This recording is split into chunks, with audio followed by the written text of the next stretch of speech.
So in this video, we're going to go and pick up our demo of building a FileMaker mobile app, both that works on our desktop and on our iPad. So I have FileMaker Pro installed here on my desktop. So the idea, of course, is that you're going to build your solution on your desktop or laptop computer, but then you can instantly share it with all sorts of people around the world. It's really quite cool.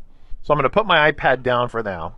Now, to set this demo up and to make it understandable for everyone, we've got some sample contracts that we've already have scanned that would be part of our fictional landscaping business.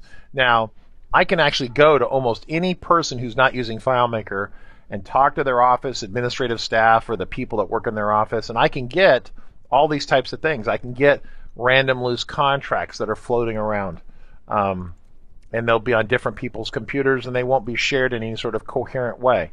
I can also find images where maybe they documented, they went out and looked at the customer site. And we have, of course, images here where they're doing landscaping work, etc., etc., etc. And we also, of course, have a logo here for the business, which is an important thing to have. But it's nice in this demo because we can show all this. And of course, we also have spreadsheets, which I pulled out and dropped right here. Both a customer spreadsheet that our fictional staff hands around with Excel, and a work orders Excel spreadsheet. Now I can open this up real quick, and I'm going to view this at in large size. And you can see the information is pretty basic. We have a customer number, customer information, manager, email, phone, all this type of information right here.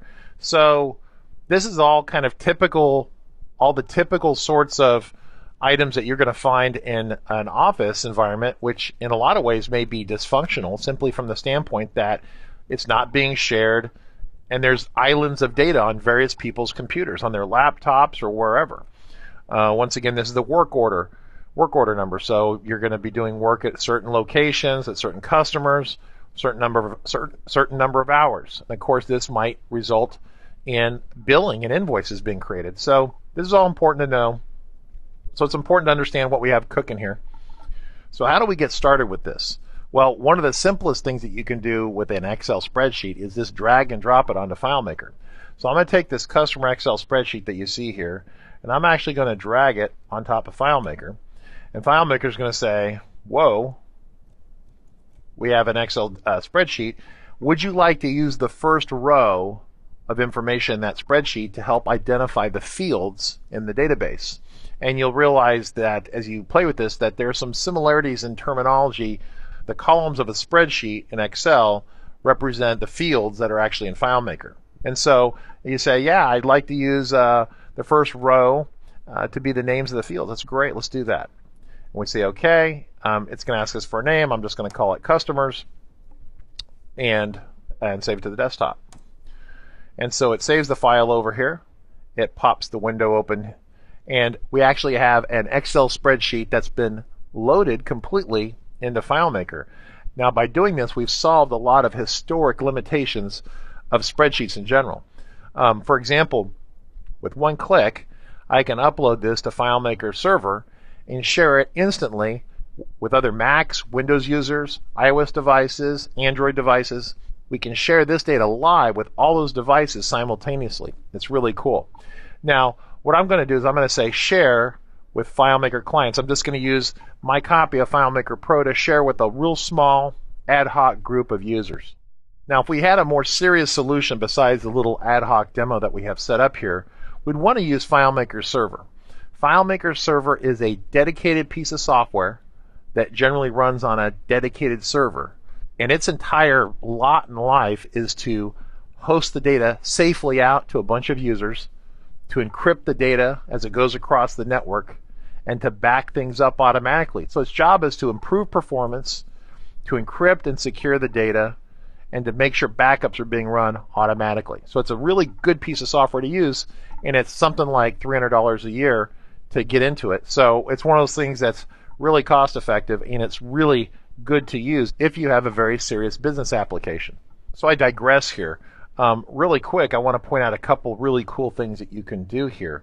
You can actually go over here, right click on a salesperson, and say find matching records. And that allows us to quickly identify and do a find for a group of records within the database. It's really cool. This is something that Excel spreadsheets don't do very easily, and they certainly don't do it in a shared environment. Something else that you can do, and this gets back to these years and years of experience that I have in the business.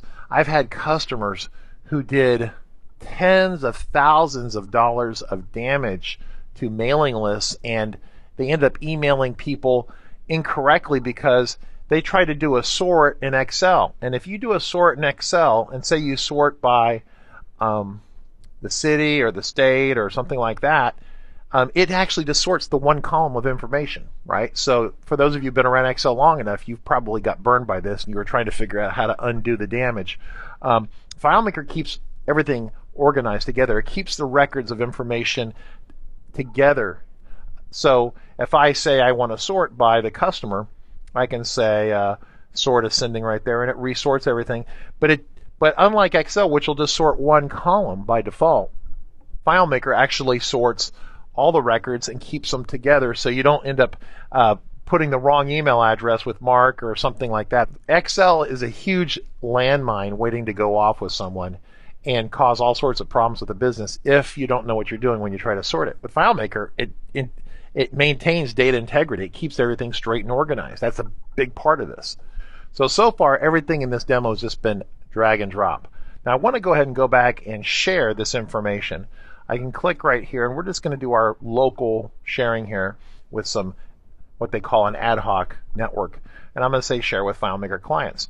And I'm going to turn sharing on, and I'm going to say share the customers with all users. Now I could set up a whole array of usernames and passwords. The passwords can restrict people from seeing certain things or maybe editing certain things. Any sort of business requirement you have in terms of restricting people, you can set that up with FileMaker. Now to expedite this, I'm just going to say everyone can have access. It's no problem. And I'm going to say OK. So notice now at this point, all I've done so far is drag and drop and shared the file. Now one thing I want to point out here is that as we dragged and dropped the Excel spreadsheets into FileMaker, FileMaker created these things called layouts. A layout is a way of viewing the information. And this layout number 1 right here, and it could be named or titled anything, is showing us one record or one line of information for the entire screen. So we have, of course, 2 layouts at this point. One's our kind of our Excel list view, and another one is our what we call data entry view. Pretty slick.